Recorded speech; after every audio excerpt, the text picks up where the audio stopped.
वडोदरा के Tarsali bypass road पर पलास Heights नाम की एक साइट मौजूद है जिसके बिल्डर है गिरिराज डेवलपर्स, जिन पर धोखाधड़ी के आरोप लगाते हुए आज वडोदरा के स्थानीय निवासी जिला कलेक्टर कचहरी पर आवेदन पत्र देने के लिए पहुंचे थे। दरअसल ये जो बिल्डर है उनकी ओर से इन सभी निवासियों के साथ धोखाधड़ी की गई है, ऐसे आरोप ये सभी निवासी लगा रहे हैं। निवासियों का कहना है कि उन्हें निर्धारित समय मर्यादा में उनके निवास मुहैया नहीं करवाए गए हैं और इस काम को लगातार बिल्डर की ओर से टाला जा रहा है।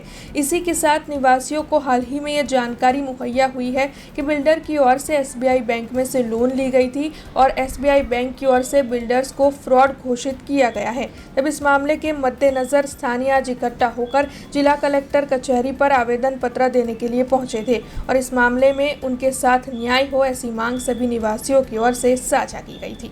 पलास साइटना રહેવાસી છે गिरिराज डेवलपर्स અમારા બિલ્ડર મૃણાલની શાહ ચિરાગ શાહ એમને એસબીઆઈમાંથી 6 કરોડ રૂપિયાની લોન લીધેલ છે જેની જાણકારી અમને મળેલ નથી અને અમે એના ઉપર સર્ચ કર્યા પછી જે જાણકારી અમે મેળવી એના ઉપરથી અમને એસબીઆઈ શાર્પ બેંકમાંથી એવું જણાવવામાં આવ્યું કે અમે મૃણાલિની શાહ અને ચિરાગ શાહને ઓન પેપર ફ્રોડ ડિક્લેર કરેલા છે। એના પછી એમને એવું બી જણાવ્યું કે હવે તમને ટૂંક સમયમાં 5 ઓગસ્ટ ડીઆરટીમાં જે એમનો ફેસલો આવવાનો છે એ ફેસલા પછી અમારા ઘર સીલ વાગી જાય છે અને ઘણી એવી સાઇડોમાં સીલ વાગેલા છે એટલે અમે એ ડરે છે કે આવા વરસાદના ટાઈમમાં નાના નાના બાળકોને અને ઘરના ઘરડાઓ લઈને કે અમે ક્યાં જઈશું એ બીકના લીધે અમે આજે બધી જગ્યાએ અરજી કરી રહ્યા છે, ન્યાયની માંગણી કરી રહ્યા છે। અમને ન્યાય સિવાય બીજું કંઈ જોઈતું નથી।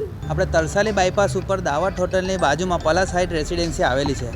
હું ત્યાંનો રહેવાસી છું। અમે છેલ્લા 5 વર્ષથી ત્યાં રહીએ છીએ બરાબર।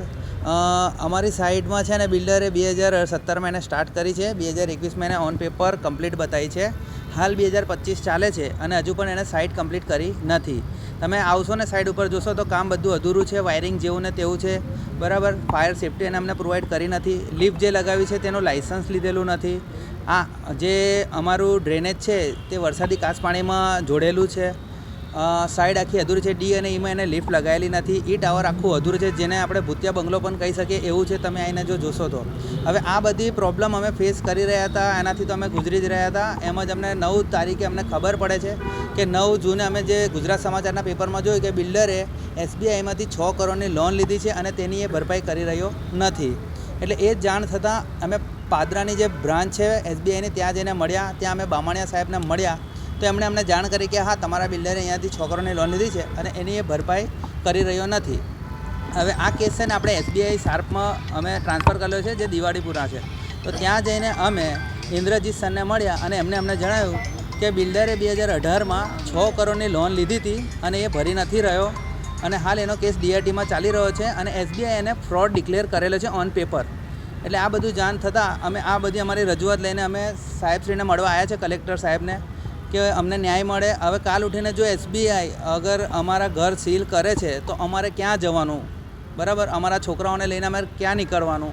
અમારા ઘરમાં વડીલો છે, નાના નાના છોકરાઓ છે બરાબર, અમે ક્યાં જઈશું આ બધું થશે તો? हमसे जुड़े रहने के लिए हमारे YouTube चैनल को सब्सक्राइब करें और नई वीडियो की नोटिफिकेशन के लिए बेल आइकॉन को दबाएं।